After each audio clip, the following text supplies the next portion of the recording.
WWF misalnya, mereka sangat percaya bahwa The WWF says that palm oil can be produced sustainably. Dibawa untuk menjadi sebuah perkebunan kelapa sawit yang sustainable. Take a look around you. How can this be sustainable? Nothing else can grow here anymore. The partnership of the Wilmar Corporation with the WWF improves the company's image, but not its methods. I have no evidence that the WWF is corrupt, but they do help industry to extend its reach still further. They take consultancy fees to greenwash destructive production practices. They adhere to the same strategy as the corporation, which can now go ahead and annihilate the rainforests with the blessing of the WWF. A driving tour of a biologically dead zone. Rats are the only animals still living there. WWF functionaries have joined forces with the industry lobby to propose that such plantations be recognized as reforestation. If they succeed, the palm oil companies will also get emission credits as a profit bonus. The west gone to the small river and then go to the Pukun River. This is not normal, not according to the standard of the land application.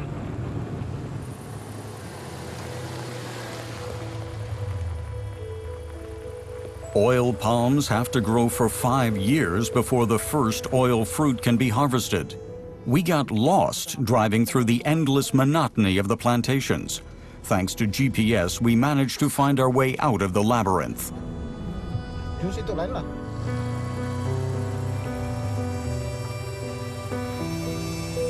Near evening, we arrived in Zembulu, a last leftover village. The people here once lived in and from the rainforest as forest farmers, but the government has leased the land to industry. A very few have found work on the plantations. Others can earn a living from fishing the lake, but runoff from the nearby oil mills is polluting the water.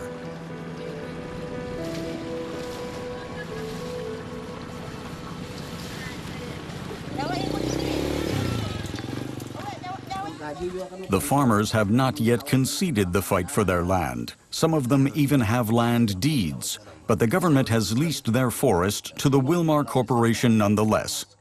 Nordine has founded the human rights group Save Our Borneo and advises the farmers.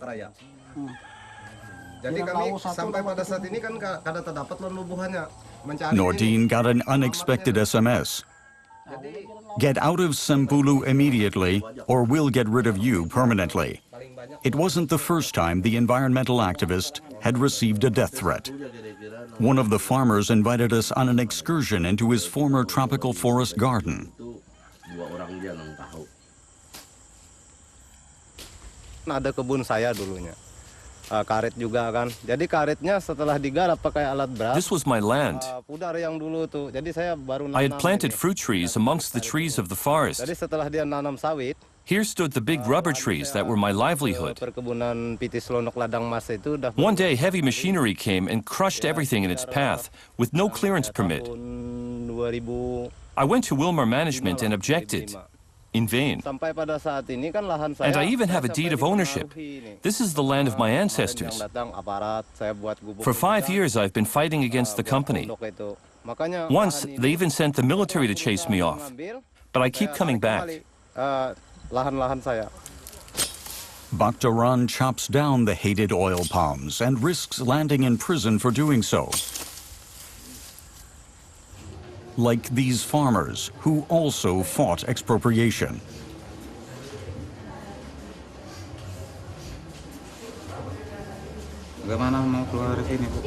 How am I supposed to feed my children? It's hopeless. Help us.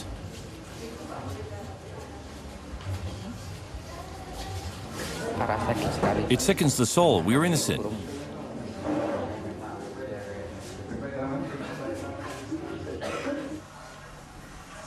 At the WWF office in the capital, Jakarta, we confronted Amalia Prameswari with the pictures. She is responsible for the palm oil partnership with Wilmar. Well, me personally, I have not heard about this case until today, and well, it would be a disappointment, of course, that say if Wilmar has really let this such thing happen. While on the other hand,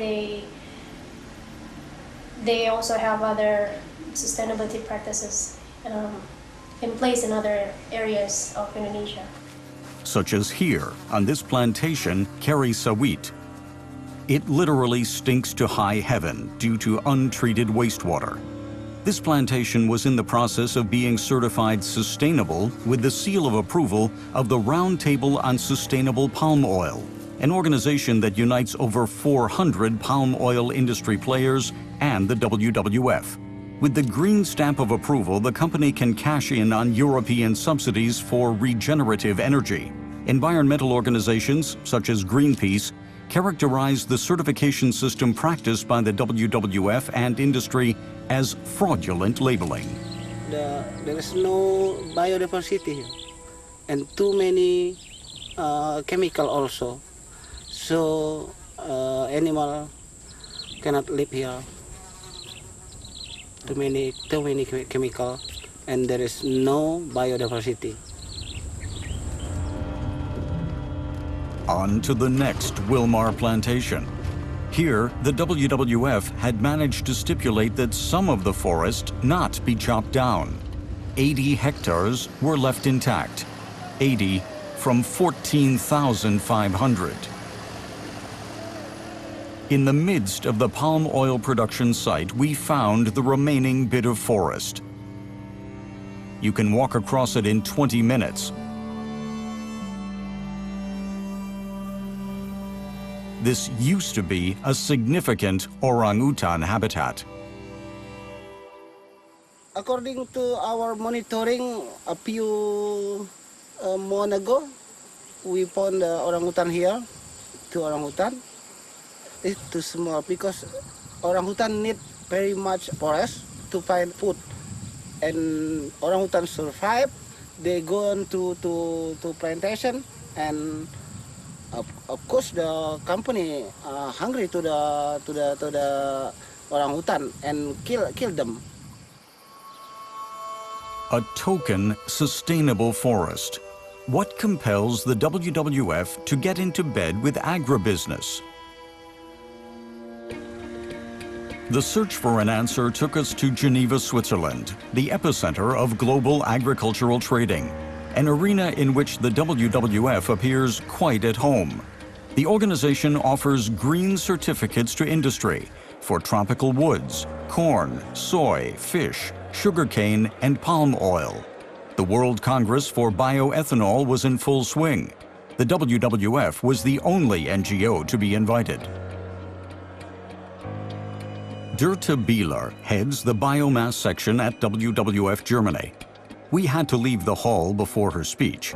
According to the minutes, she offered the industry players support for their business. The WWF was in favor, she said, of sacrificing even more land for bioenergy production. She added, "We're different than other nature conservancy organizations. We're constructive." We filmed in Indonesia at a new plantation created with the approval of the WWF. It includes a high conservation value forest that's been kept intact, with orangutans. 80 hectares of a 14,000 hectare plantation, 0.5%. Can you call it a success when 99.5% is destroyed? It's a start. If the WWF hadn't collaborated, the company would have converted the entire rainforest to plantation. 80 hectares. That means certain death for these orangutans. Absolutely certain death would be if the 80 hectares were gone too. The intention may well be to enforce sustainability by engaging in close dialogue with industry, But isn't there a danger that as a nature conservancy organization, you could fall into a trap and end up being used to greenwash, so to speak, this type of production? The WWF has a very strict code of conduct in order to prevent just that. Our partnership contracts always state that funding has no binding implications. Both partners can terminate the relationship should they ever become dissatisfied with it. And that's enough for you? The fact is, we live in a world with a global economy, and money plays an obvious role. There are costs involved in everything, and I don't know why you want to portray that as something negative. It costs money to fly here and give a lecture, for instance, but I have to be here in person to deliver our message effectively. You know what I mean, though, because other nature conservancy organizations reject such major donations. They say the risk of dependency is too great when you close ranks with big industry.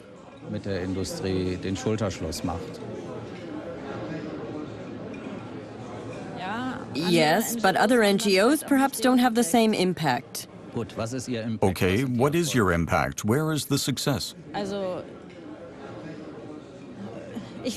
Well, for one thing, as an NGO, it's nice not to just be sneered at, but to be accepted as a competent dialogue partner. Our work is science-based. We always do a study first before expressing an opinion, and we try not to rely on emotionality. We've been able to achieve quite a bit with this science-based approach. For example?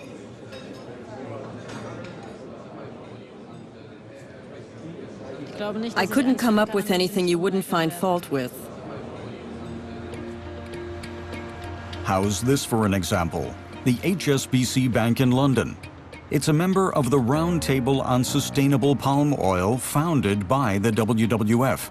The world's largest bank provides financing for the palm oil industry, and the WWF isn't left empty-handed.